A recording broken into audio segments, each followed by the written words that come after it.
Assalamualaikum warahmatullahi wabarakatuh.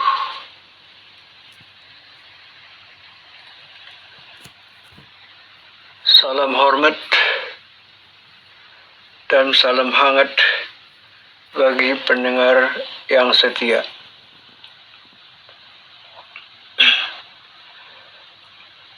Saya masih ingin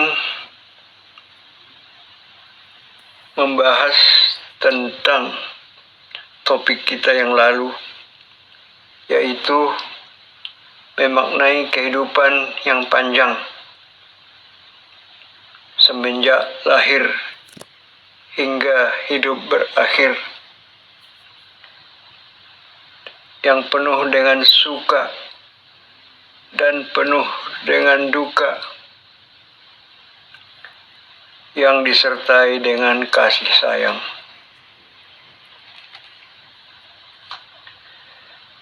Memang kehidupan ini akan terasa panjang kalau usia kita bisa mencapai di atas umur 60 tahun.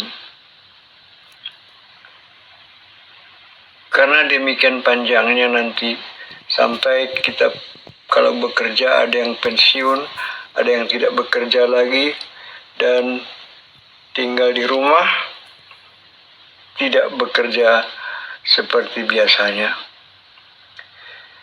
Jadi kalau saya ingin membagi-bagi fase daripada kehidupan kita yang panjang ini, kalau umurnya panjang, yaitu fase pertama, fase 0 sampai 5 tahun, yang kita sebut dengan balita, bawah 5 tahun ya, umurnya di bawah 5 tahun, yaitu apa yang biasa kita sebut yaitu bayi, dan lebih besar lagi kanak-kanak. Kalau bayi biasanya masih digendong ya, kemana-mana harus digendong, tapi kalau udah kanak-kanak dia sudah bisa berjalan, bisa berlari-lari, dan tidak perlu digendong lagi. Pada fase pertama ini, biasanya bahwa balita itu haruslah dijaga, harus dirawat, harus diurus oleh seseorang. Yang biasanya mengurusnya itu adalah ibunya sendiri. Tapi tidak semua balita dapat diurus oleh ibunya sendiri ketika masih balita. Karena nanti kalau ibunya bekerja, maka yang mengurusnya adalah pembantunya ataupun saudara-saudara dari ibunya. Jadi di dalam hal ini seorang bayi tentu belum perlu berpikir, belum perlu berbuat sesuatu yang harus dikerjakan orang dewasa. Jadi di sini mereka itu hanya perlu dirawat dengan baik-baik dan dijaga kondisinya supaya tetap sehat dan supaya jiwanya tetap ceria. Tapi itulah, memang tidak semua bayi, tidak semua balita beruntung seperti kebanyakan yang lain. Ada yang memang ibunya sudah tiada lagi ketika dia masih balita. Ada yang memang ibunya lebih banyak bekerja sehingga yang mengurusnya pun adalah orang lain. Tapi terlepas dari itu, bahwa di sini yang penting adalah anak itu harus diselamatkan, harus diasuh dengan baik-baik supaya masa depannya bisa lebih baik daripada yang lain. Kemudian fase kedua adalah umur 5 sampai 15 tahun. Apa yang kita sebut dengan anak-anak.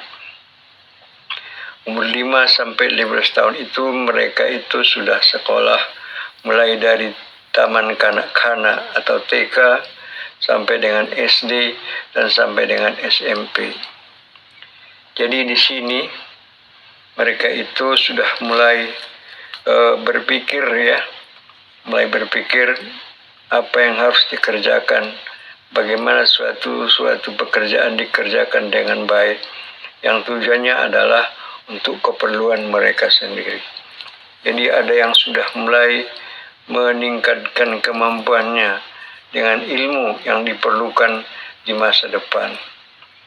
Jadi memang di masa inilah yang kita sebut dengan masa usia sekolah. Umur 5 sampai 15 tahun, sebaiknya setiap individu, setiap anak harus bisa mengecap pendidikan.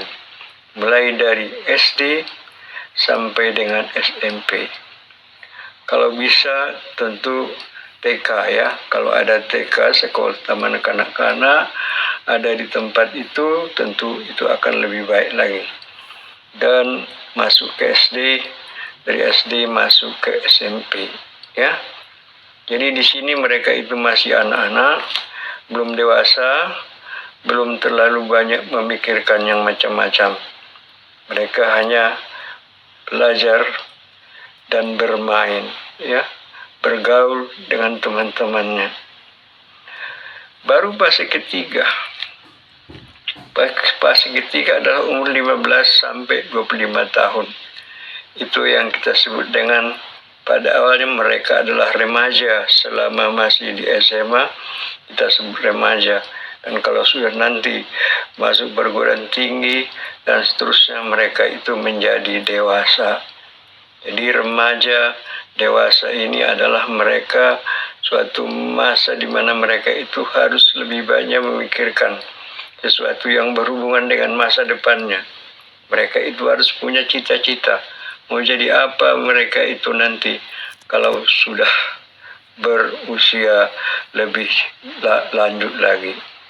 Jadi di masa umur 15-25 tahun ini mereka akan sekolah di SMA, sekolah menengah atas, atau SMK yang sederajat, dan masuk perguruan tinggi.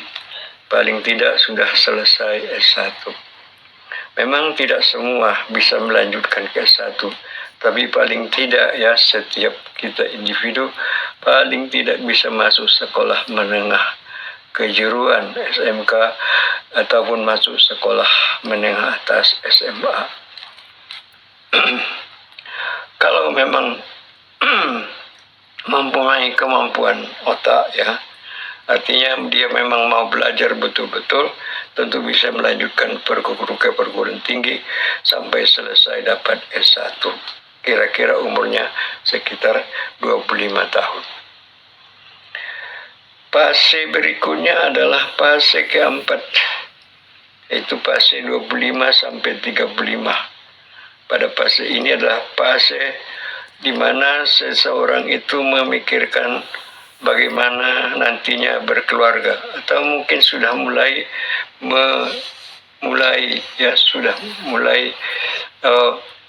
mencari pasangan hidup, sudah ingin menikah, ingin menikah, punya istri, kalau suami, kalau laki-laki, kalau perempuan ingin punya suami, dan ingin punya pekerjaan. Jadi ingin menikah, ingin punya pekerjaan yang layak. Nah, disinilah perjuangan yang memang sangat kritis sekali, sangat diperlukan tenaga dan pikiran untuk mendapatkan pekerjaan yang bagus, status yang bagus. Dan juga dalam hal ini, bagi yang memang minat pendidikannya tinggi, di sini pula lah dilanjutkan dengan pendidikan strata 2, S2 untuk mendapat gelar magister atau master, dan S3 PhD atau program doktor. Nah, jadi pada masa ini adalah masa sekolah pasca sarjana, kalau memang mau sekolah lagi. Karena kalau untuk menjadi dosen harus minimal S2, malah nanti harus bisa S3 supaya bisa menjadi profesor. Ya. Kemudian pada fase ini jugalah memang sangat menentukan sekali bagaimana nanti kedudukan dia di masa depan. Karena kalau sudah melewati umur 35 tahun, mengambil S2 lagi, apalagi S3 tentu agak berat ya. Agak berat karena umur yang sudah semakin tua, kemudian juga mungkin kalau sudah menikah, sudah punya anak, sudah punya tanggungan, punya istri dan anak yang harus dipikirkan kehidupannya. Itu fase yang keempat. Fase yang kelima adalah umur 35 sampai 55. Ini adalah fase karir ya. Seseorang itu akan bekerja dan memikirkan bagaimana karirnya bisa berkembang sampai setinggi-tingginya. Dan di sini pula diperlukanlah sesuatu yang lebih penting itu tadi, yaitu pendidikan yang lebih tinggi, kemudian pengalaman yang lebih luas, dan sifat-sifat pribadi ya, sifat-sifat pribadi yang baik. Sifat pribadi yang baik itu adalah bagaimana kejujurannya, bagaimana kemampuannya untuk berkomunikasi dan bergaul dengan orang lain. Karena tanpa bisa berkomunikasi dan bergaul dengan orang lain, maka tentu akan sulit untuk meningkatkan karir. Kemudian di fase yang ke-6. Fase yang ke-6 adalah umur 55 sampai 65 tahun. Itu fase di mana kita itu sudah tua ya. Sudah tua, jadi mungkin di sini biasanya rambut pun sudah mulai memutih, ya, udah mulai beruban, jenggot kumis juga mulai beruban, kemudian gigi pun udah ada yang rontok, ya, jadi udah ada giginya nanti yang mempunyai gigi palsu. Kemudian nanti juga ingatan mungkin sudah mulai lupa dan sebagainya itu. Jadi di sini sudah mulai terjadi penurunan sifat ya. Sifat artinya menurun itu sifatnya, maksudnya mungkin penglihatannya sudah mulai berkurang, pendengarnya sudah mulai kurang, cara berpikirnya pun juga sudah mulai makin turun, dan sifat-sifat lain yang biasa dimiliki oleh setiap orang.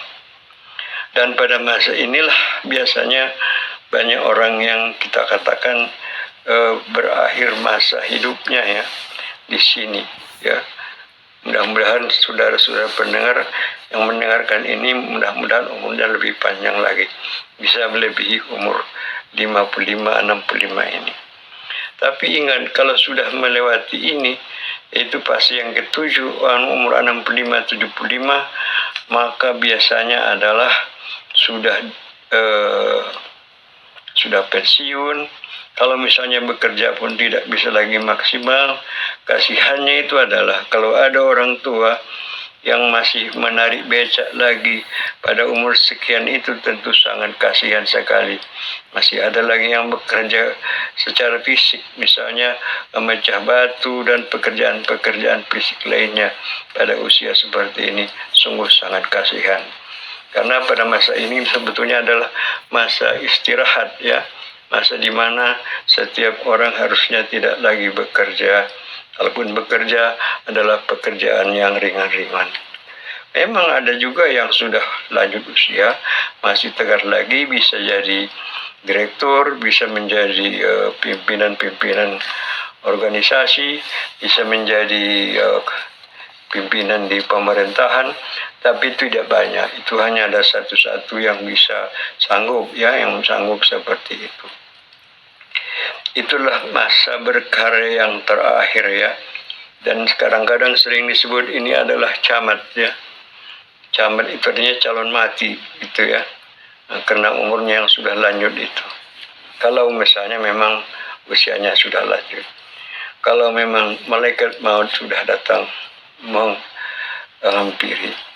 Tapi ada juga yang masih berumur lagi di atas 75 tahun ya.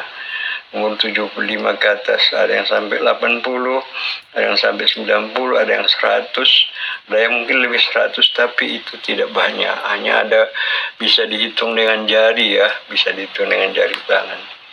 Nah, kalau sampai di situ maka orangnya itu pun biasanya adalah sudah mulai uzur ya, dan mungkin sering pelupa ya, sifatnya pun kadang-kadang ada yang masih macam anak-anak lagi ya, jadi kembali lagi ke masa bayi dulu ya, masih mula-mula, terus nanti di akhir hidupnya kembali lagi seperti bayi, suka merengek-rengek, kemudian lebah badannya, nggak bisa lagi mengurus dirinya sendiri, harus diurus dan lain-lain sebagainya. Itulah fase-fase yang harus dihadapi oleh manusia.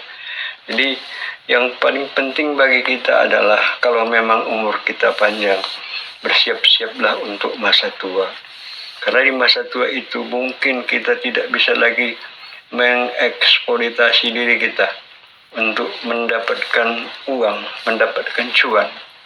Jadi kalau tidak ada simpanan kita, kalau kita misalnya tidak punya pensiun ya, kalau pensiunan masih mendingan, nanti di masa tua masih ada lagi uang pensiun yang bisa untuk dirinya sendiri.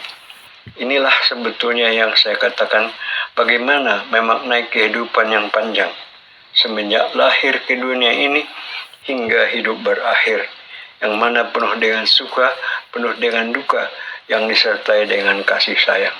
Kita bisa hidup seperti ini sampai tua misalnya adalah dengan adanya kasih sayang. Kasih dibahas ya, ketika pas pertama ada kasih sayang dari ibu kita ya, ibu kita kasih sayang sama kita, orang-orang sekitar kita masih sayang sama kita, sehingga kita diurusnya. Kalau kita menangis misalnya digendong, kalau kita lapar dikasihnya makan, dan sebagainya itu. Baru nanti fase berikutnya adalah kita sendiri yang mengurus ya. Nanti kalau sudah dewasa misalnya, kita harus sadar kita itu bukan lagi tanggungan dari orang tua kita ya. Kalau kita sudah dewasa, kita sebetulnya bukan lagi tanggungan orang tua kita. Kita sudah harus bisa mengurus diri kita sendiri, membiayai diri kita sendiri. Tapi kalau kita memang masih mau sekolah dan orang tua masih mampu lagi membiayai kita, tidak salah kita melanjutkan sekolah kita, melanjutkan studi kita ke sekolah yang lebih tinggi sampai ke perguruan tinggi sampai S1. Nah, sedangkan S2 dan S3 itu adalah sifatnya sangat sekali ya, sangat tidak keharusan. Karena S2 itu pun kenapa kita harus S2? Kalau memang bukan jadi sarjana, kan itu buang-buang duit ya. Kalau kita tidak mau jadi dosen, untuk apa mengambil program S2? Karena itu syarat untuk menjadi dosen. Tapi kalau menjadi guru, betul, menjadi guru memang harus S1 ya.